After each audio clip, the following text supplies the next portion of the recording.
Hey, how's it going? Welcome to the channel. If you're new, if you're returning, welcome back. My name is Matt. Um, I like crypto and blockchain stuff. I talk about it on this channel and in the Discord, which is linked below. Join that. There's about 1,300 people in there, all talking day trading and investing in crypto assets. So, subscribe to my channel and let's get into it. Today I'm on KuCoin and I'm looking to potentially trade some Neo or some um, DBC, Deep Brain Coin. Those are my two bags on KuCoin. I haven't really done many trading videos. Actually, I don't know if I've done any trading videos on KuCoin. Um, so we're just going to kind of play it by ear. This might be a short video, it might be a long video, I don't really know. But it's kind of the game plan. Just going to get set up here. So right off the bat, what I'm going to do is I'm going to change my chart here from an 8-hour chart to a 15-hour chart, or 15-minute chart. I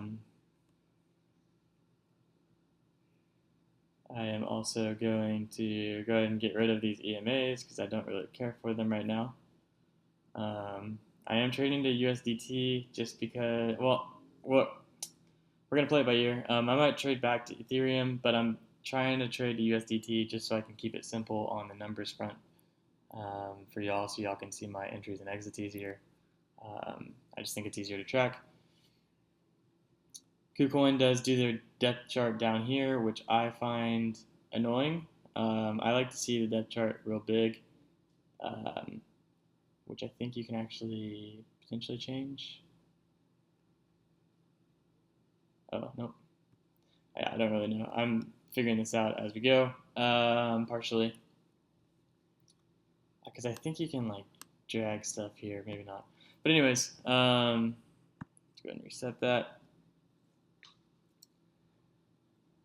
This is the 15-minute like I was talking about. I'll be bouncing between the 5, 15, and the 30 just to get my analytics going here.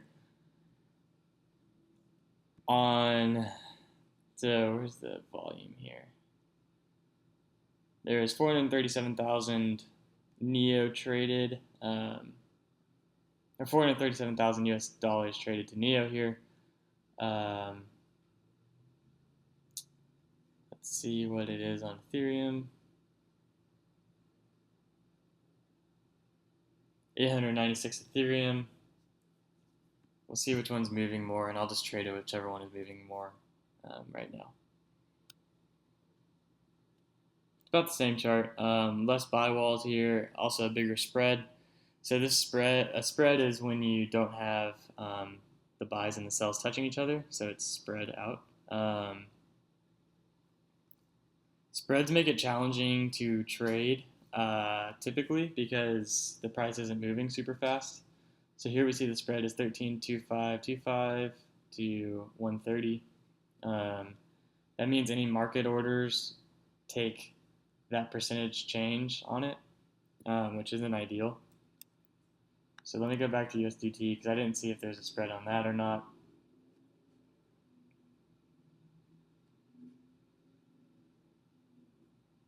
There's a little spread, but it's not as bad at all. So let's go ahead and break it down to the 5-minute and see if we can get out of here on a nice little pump. Excuse me. So the chart looks kind of weird because these are minutes where there's no trades happening. It's just the way the volume works. Binance, the charts will look a lot better because there's a lot more volume flowing through on that. But I had to buy some altcoin that Binance didn't have, which is why I have funds in here, which is why I'm trading on here. And I just figure let's mix it up. So I'm not liking this trade, so I'm not going to trade it yet. See what's happening on the BTC side, which is Bitcoin, in case you didn't know.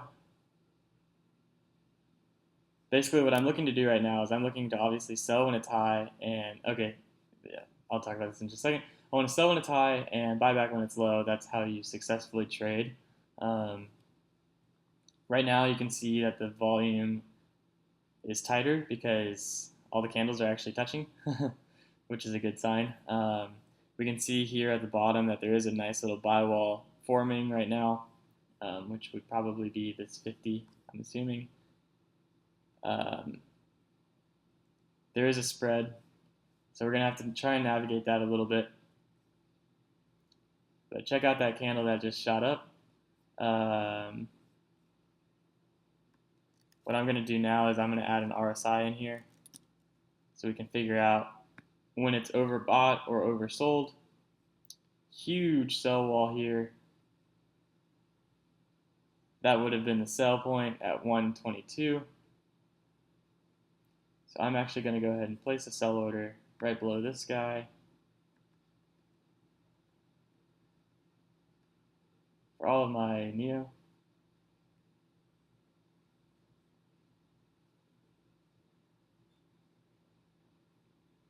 So here we see that my order just popped up.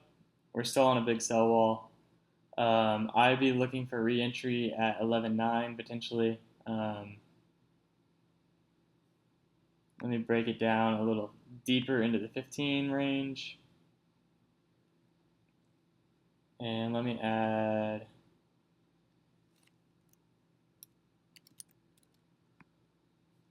I'm going to add a volume weighted moving average in here just so we can kind of see what the volume is doing, because it's easier to trade off of volume for me personally sometimes. Let's make it pink so we can see it.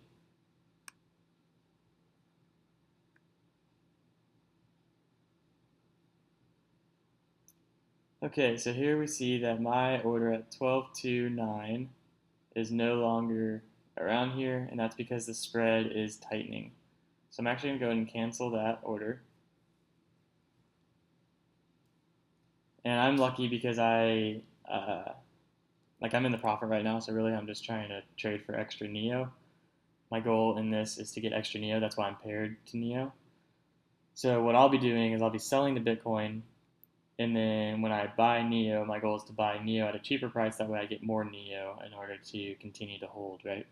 So the volume weighted moving average is a good indicator also for different types of crossings. So as soon as I see these candles start to close above the volume weighted moving average, I know that the trend is kind of reversed. And if it's the opposite, where we see a candle close underneath the volume weighted moving average, the trend would be bearish. So you can see that here. So we see the candle close underneath, which starts our downtrend. And we don't see a candle close above it yet. Maybe one right there. But we're trying to move in the right direction here. Our RSI is pretty neutral, nothing crazy happening here. A buy point would have been down here when it was oversold, and that's correlated right above here. You see that that's actually the bottom of the candle, and then you get a nice little swing up there. Let me see if we can see how much percent gain that would be. It's a nice little 3% scalp if you played that correctly. And then you can kind of just do that over and over again, right? So that's the whole point of day trading. I mean, a 3% scalp is already what considered to be a great day. So anything extra on that is nice, but it's also easy to start losing trades if you're over trading. So that's why I tend to recommend in my group that you, 1, don't overtrade, 2, that you're patient. Those are very, very important things when trading. So like right now, I'm not forcing a trade because I don't know exactly what's happening with it. It's trying to make up its mind right now. You can see it's consolidating a little bit. The VWMA is trying to pop up. So it's just trying to figure out what it wants to do. We see the spread closing in here, a nice buy wall forming. So I would imagine that this price is about to go up again. So I'm just going to hold. I don't want to buy right now. And that's basically why I'm not doing anything. But what I like to tell everybody in my Discord is to buy when the trend is confirmed, and sell before you think you should. So basically what that's doing is you're, one, making sure that you're not buying into something that's going to keep falling because you waited for the trend to confirm. It's not about nailing the bottom, it's about locking in your profits and making profits. So if I didn't buy right here, but I bought right here when I saw that the trend was going back up, and then I held out for a little bit, I still made mad profits rather than potentially buying right here and playing the downtrend even more, you know? Two, you always want to sell and not be greedy. That is the hardest thing, mostly because of our emotions. We as humans want to make as much as we possibly can, but it's important to sell before you think you should in order to lock those profits, so that you can then buy back at a better price and make sure that you actually are gaining and not losing, because in the world of crypto, things change very, very quickly. So right now what I'm doing is I'm just kind of seeing, like, obviously we're in an overall downtrend right now, but we are fluctuating right around an oversold RSI. The MACD would be similar. We can pull that up.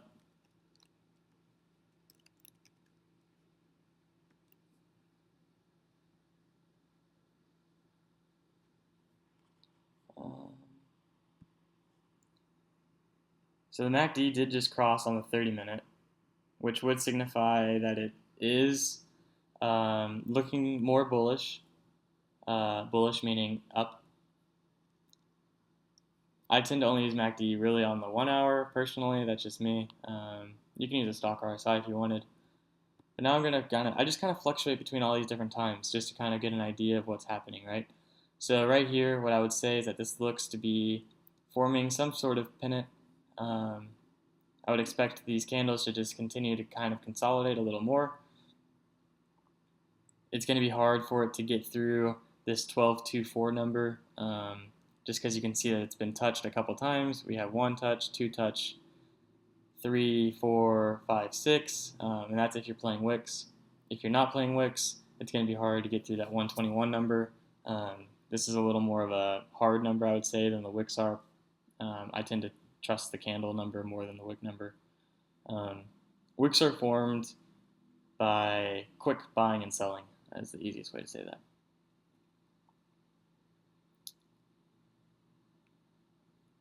So right now what I'm doing is I'm just waiting still here for some sort of confirmation one way or the other. While we're waiting, let's go ahead and look at Deep Brain Coin DBC, see what it's doing.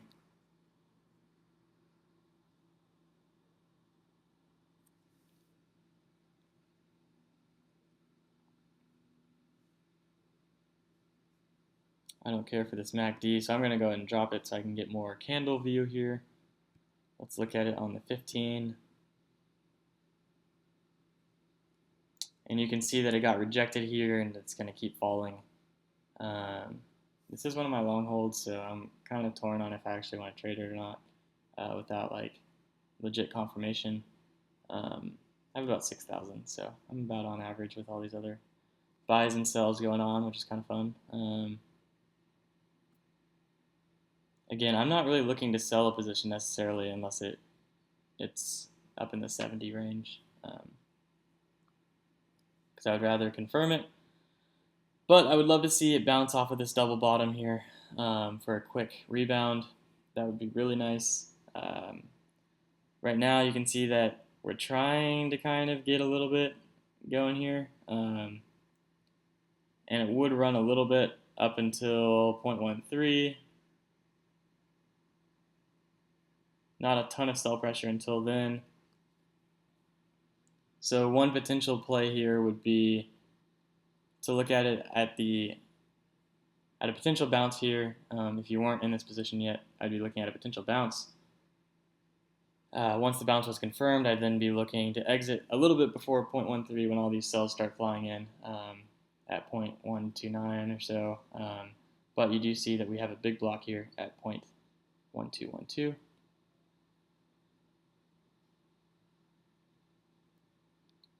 So that'll be interesting to see how that plays out. Let's look at it on the 5-minute. See if we can scalp anything out of this.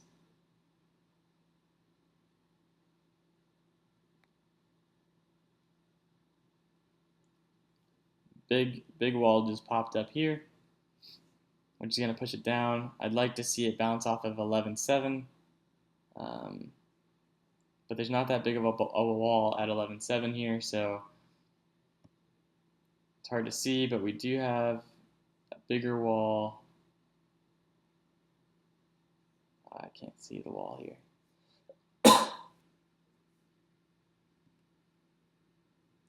So really it's just 60,000. If this gets pulled and this gets pulled, we're going to run a little bit, but it needs to get pulled first.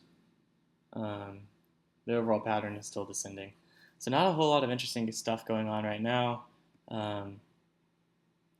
which is a bummer, but what are you going to do?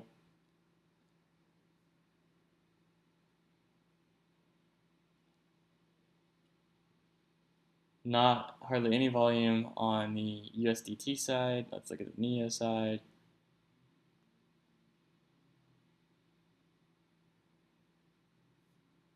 Same with NEO. So really our only bet with KuCoin is to trade in Bitcoin, trade to Bitcoin, it looks like, for the time being. And again, I don't really ever trade with this. I always use Binance for the most part. But all these principles that I'm talking about and kind of walking you through all apply. And honestly, this video is kind of boring because I'm not actually getting a trade, but I think that it does offer really good insight in kind of what my mind is doing while I'm looking for trades, particularly in the don't rush into trades, don't rush into buys, don't rush into sells, especially if you're happy with your positions that you entered in at. Like for me, I'm already in the profit here, so I'm not looking to sell it right away unless I see us break here. If I see it break, I might sell just because it's going to go significantly lower at that point underneath this double bottom. But then I would just look for another re-entry and then buy back in. But trading is all about patience, which I'm trying to convey to you in this video. So I think that's it for right now. I'm trying to do more trading videos. It's nice that KuCoin's not super laggy when I'm filming. Binance tends to get laggy for me for some reason. But hope you enjoyed it. Hope you learned something. Remember to be patient. Remember to not rush any trades, to always sell before you think you should so you can lock that profit. And I hope your day ends super green. Peace.